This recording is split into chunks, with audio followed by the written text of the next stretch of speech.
नमस्कार, मी अश्विनी चॅनलवर तुमचं खूप खूप मनापासून स्वागत करत आहे. ही अश्विनी. चला आता अश्विनीच्या स्वयंपाकघरात आपल्याला पदार्थ बघायला जायचं आहे. नमस्कार, मी अश्विनी चॅनलवर तुमचं खूप मनापासून स्वागत करत आहे. आज आपण करणार आहोत गणपती बाप्पासाठी मोदक. त्यासाठी लागणारं साहित्य म्हणजे मी पूर्ण सगळं दाखवलं नाहीये. हा आधी पहिल्या नारळाचं सारण बनवून घ्यायचं आहे. त्यासाठी घेतला आहे 2 वाट्या गूळ आणि 2 वाट्या नारळाचा चव. आता हा नारळाचा चव आहे तो ह्याच वाटीने मोजून घेतला आहे 2 वाट्या. आता ह्याच्यात गूळ आपण मिक्स करून घेऊया आणि एक 15 मिनिटं असंच ठेवूया आणि मग गॅसवर ठेवून ह्याचं सारण बनवून घेऊया. हे पहा, आपण ओल्या नारळाचा चव आणि गूळ असं मिक्स करून घेतलं आहे. एक 15 मिनिटांनी आपण हे गॅसवर ठेवायचं आहे. हे पहा मंडळी, आपण जे गूळ आणि नारळ असं एकत्र करून एक 15 मिनिटं ठेवलं आणि आता हे सारण आपलं पटकन बनवून तयार झालेलं आहे.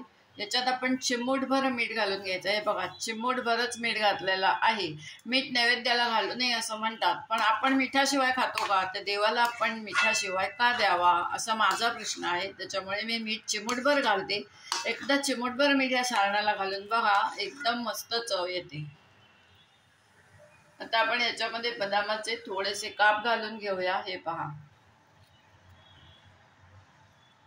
ही वेलची पावडर घेतलेली आहे, ही घालून घेऊया. ही थोडीशी जायफळ पावडर घेतलेली आहे, ही घालून घेऊया. हे थोडंसं मगज बी, सूर्यफूल बी घेतलेलं आहे. आता हे ऑप्शनल आहे, मला आवडतं म्हणून मी घालते. हे घरातले मोदक आहेत, ऑर्डरचे असतील तेव्हा मी हे घालत नाही. थोडंसं मगज बी घालून घेऊया.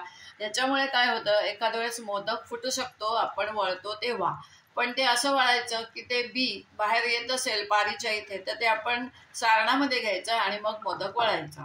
आता हे सर्व आपण मिक्स करून घेऊया. हे पहा, आपलं सारण तयार झालेलं आहे. आता गॅस बंद करायचा आहे.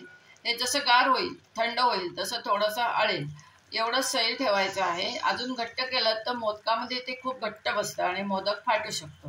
गॅस बंद केलेला आहे. आता आपण उकड काढून घेऊया.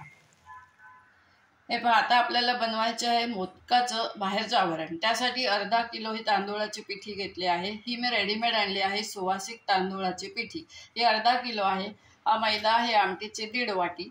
आता आपण ही पिठी चाळून घ्यायची आहे आणि त्याच्यामध्ये हा मैदाही चाळून घ्यायचा आहे आणि पाणी उकळायला ठेवायचं आहे. एवढाच वाडगाभर पाणी ठेवायचं आहे. थोडंसं मीठ आणि तूप त्याच्यात घालायचं आहे आणि ही दोन्ही पिठं मिक्स इथे परातीतच करून घ्यायची आणि मग ती घालायची आहे. हे बघा, त्या वाडगाभरच पाणी घेतलेलं आहे. गॅस चालू केलेला आहे. मी आता हे पाणी ह्याच्यामध्ये ओतून देणार आहे आणि एकीकडे थोडंसं पाणी गरम करून ठेवायचं. आपल्याला जर हे पीठ, आता पिठावरती अवलंबून असतं हे पाण्याचं प्रमाण, त्यामुळे जर का आपल्याला हे पाणी कमी वाटलं तर गरम पाणी घेऊनच ते पीठ आपल्याला मळावं लागतं. हे पहा, या पाण्यामध्येच मी तूप घालून घेत आहे. हा छोटा डाव आहे, एवढं मी तूप घालून घेतलं आहे आणि मीठ घालून घेत आहे. आपण सारणामध्ये पण चिमूटभर मीठ घातलं आहे, ते ध्यान देऊन मगच मीठ घालायचं आहे.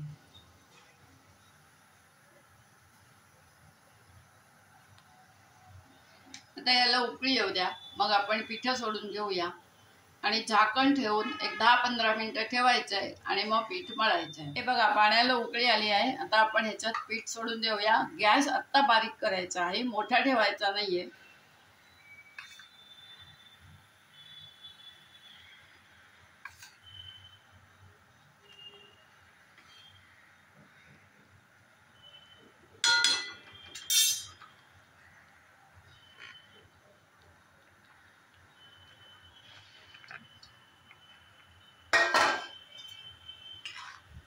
गॅस आत्ता बारीकच ठेवलेला आहे आणि बारीकच ठेवायचं आहे. हे सर्व पीठ मिक्स करून घेऊया आणि मग झाकण ठेवून एक 15 मिनिटं ठेवून देऊया. हे पहा मंडळी, मगाशी मी तुम्हाला काय सांगितलं, आपल्या पिठावरती पाण्याचं प्रमाण अवलंबून असतं. मी पूर्ण एक वाडगा घातलेला होता, पण अजून थोडंसं पाणी लागणार आहे, कारण आपल्याला पीठ मळताना पाण्याचा हात घ्यायचा आहे. मी अजून थोडंसं हे गरम करून घेतलं आहे. पाणी गार नाही घालायचं, गरम करून घ्यायचं, उकळलेलं पाणी. आता मी ह्याच्यावर झाकण ठेवणार आहे. आधी पाणी जास्ती का घालायचं नाही, तर जर सैल झाली तर आपल्याला मोदक वळता येणार नाही, म्हणून आधी जास्ती पाणी घालायचं नाही. तुमचं पीठ कसं आहे, एकदम जुन्या तांदूळाचं आहे, नवीन तांदूळाचं आहे, त्याप्रमाणे आपल्याला पाणी लागतं. आता हे पाण्याचं प्रमाण असं परफेक्ट काही देता येत नाही. जरी दिलं तरी तुमच्याकडे जर पिठी कशी आहे हे आम्हाला माहीत नसते. त्यामुळे थोडंसं कमी जास्ती करून अंदाज घेऊन पाणी घालायचं.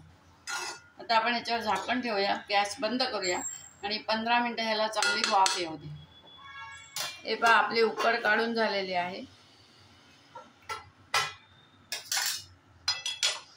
आता हे परातीत काढून घेऊया आणि गरम पाणी करून घेतलं आहे, तेल घेतलं आहे. आता ही उकड मळायची आहे.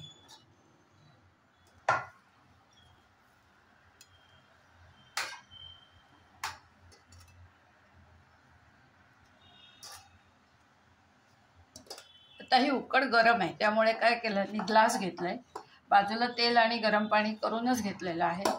आता हे ग्लासने आधी मळून घेत आहे आणि मग हाताने मळत आहे. हे पहा आपलं मोदकाच्या बाहेर आवरण असतं, त्याची पिठी तयार झालेली आहे. त्याचा हा गोळा बनून तयार झालेला आहे. तिथे बाजूला गरम पाणी ठेवलेलं आहे आणि तेल ठेवलेलं आहे. हा जेवढा मळणार तेवढा तुमचा मोदक जास्ती छान होणार.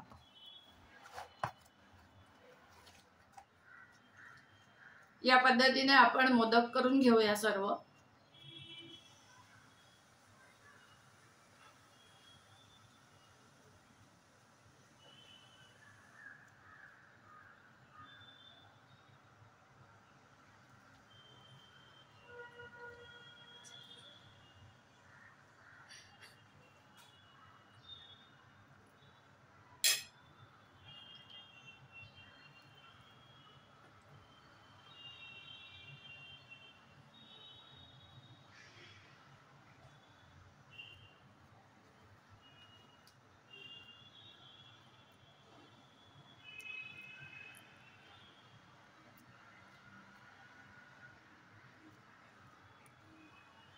झकास मोदक तयार झाला आहे.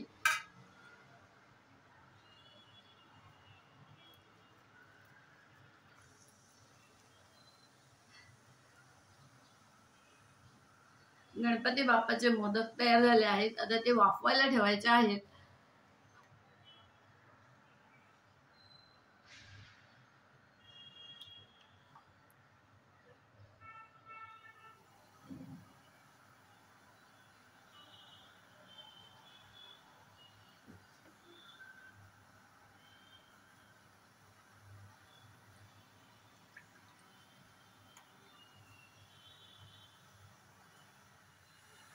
हे पहा आता आपण वाफवायला ह्याच्यात मोदक ठेवले आहेत.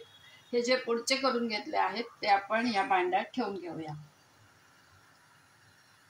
केळीचं पान घातलं आहे.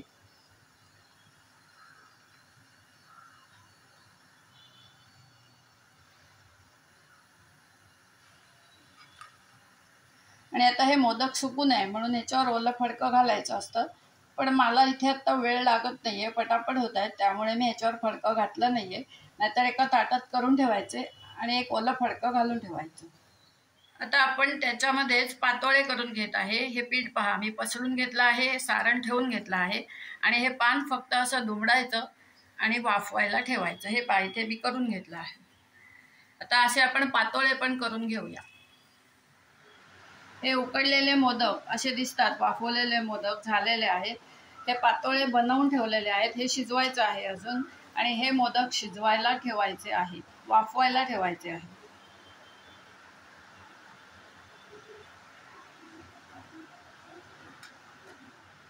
आता हे 20 मिनिटं ठेवायचे, 15 ते 20 मिनिट.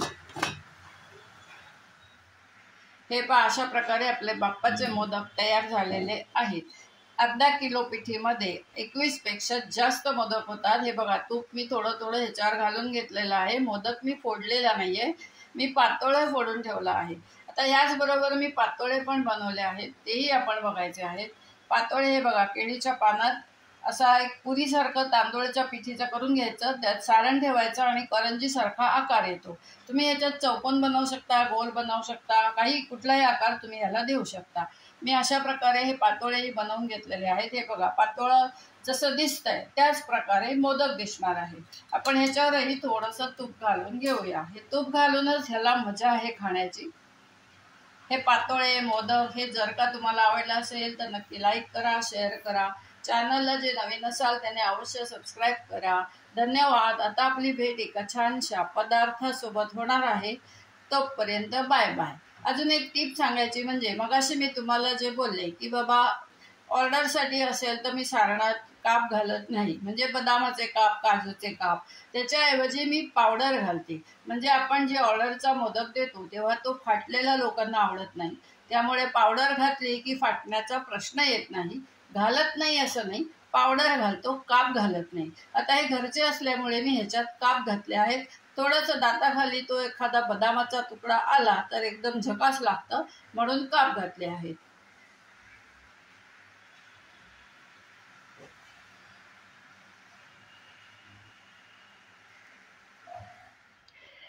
नमस्कार. कसा वाटला आजचा पदार्थ? आवडल्यास लाईक करा, शेअर करा. चॅनलला जे नवीन असतील त्यांनी अवश्य सबस्क्राईब करा. धन्यवाद.